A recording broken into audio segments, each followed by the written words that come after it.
அனைவருக்கும் வணக்கம். நம்ம இப்போ எதை பற்றி பார்க்க போகிறோம் அப்படின்னா விவசாயம். அந்த விவசாயத்தில் இயற்கை விவசாயம் பற்றி பார்க்க போகிறோம்.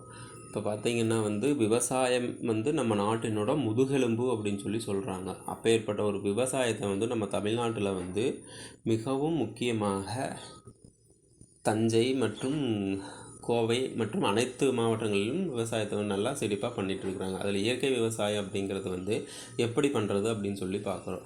இயற்கை விவசாயம் பார்த்திங்கன்னா அதிக அளவு பரப்பளவு நம்மளுக்கு தேவையில்லை. ஒரு 50 சென்ட்டு 100 சென்ட் அது இருந்தாலே போதும். அதில் நம்ம இயற்கை விவசாயத்தை நம்ம வீட்டுக்கு அன்றாட நம்ம உணவுக்கு தேவையான அனைத்துமே நம்ம வெளியில் போய் வாங்குவதற்கு பதிலாக நாமவே சொந்தமாக செய்து கொள்ளலாம். இப்போ வீட்டில் பார்த்தீங்க அப்படின்னாக்கா ஒரு 10 சென்ட் எடுத்துட்டிங்கன்னா அந்த 10 சென்ட்டில் காய்கறிகள், கீரை வகைகள் மற்றும் பழங்கள் அனைத்தும் விவசாயத்துக்கு அனைத்தும் நம்ம வீட்டு உபயோகத்துக்கு நம்மளே பயிர் செஞ்சுக்கலாம். அந்த இயற்கை விவசாயத்துக்கு நம்ம மாடு வச்சுருப்போம். கண்டிப்பாக அனைத்து விவசாயிகள் பார்த்திங்கன்னா கண்டிப்பாக மாடு வச்சுருப்போம். அந்த மாட்டினோட கோமயம், அப்புறம் மாட்டினோட சாணம், இதை அனைத்துமே கொண்டு போய் அந்த விவசாயத்துக்கு போட்டிங்க அப்படின்னாக்கா அதுதான் ஒரு மிகவுமான ஒரு உரம், ஒரு சத்து அப்படின்னு கூட சொல்லலாம். அந்த மாதிரி இயற்கை விவசாயத்தில் இயற்கையான உரத்தை உபயோகப்படுத்தி நம்ம செய்கிற காய்கறிகளோ இல்லை எந்த விவசாயமோ அதை எடுத்து நம்ம உட்கொண்டுட்டோம் அப்படின்னாக்கா நம்ம உடலில் எந்த ஒரு நோயும் நம்மளுக்கு வராது அப்படின்னு சொல்கிறாங்க. இப்போ செயற்கை அப்படின்னா என்ன அப்படின்னா இந்த கெமிக்கல் உரங்கள் சொல்கிறாங்க.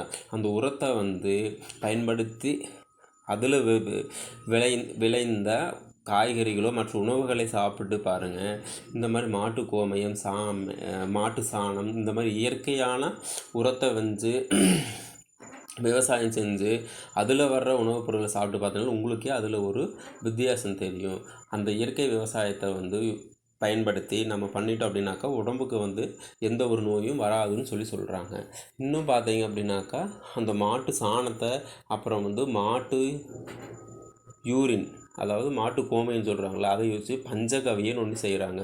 அந்த பஞ்சகவியம் அப்படிங்கிறது ஒரு மிக மிக மிக ஒரு உரமாக கருதப்படுகிறது. அந்த பஞ்சகவியம் அப்படிங்கிறது எப்படின்னா ஒரு 5 லிட்டர் மாட்டு கோமியம் இல்லை ஒரு 50 லிட்டர் மாட்டு கோமியம் எடுத்துக்கங்க.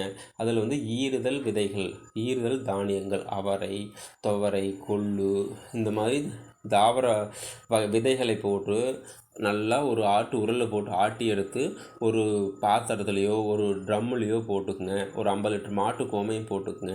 மாட்டு சாணம் 1 கிலோ போடுங்க.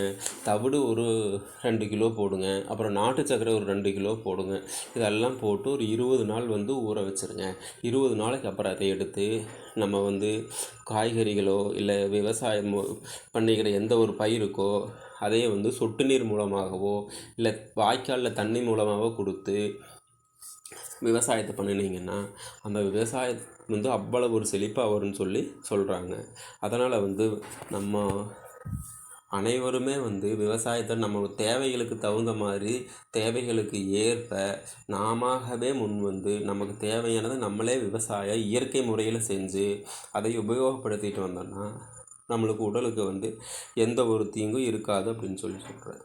நன்றி, வணக்கம். This video sponsored by Zen reviews.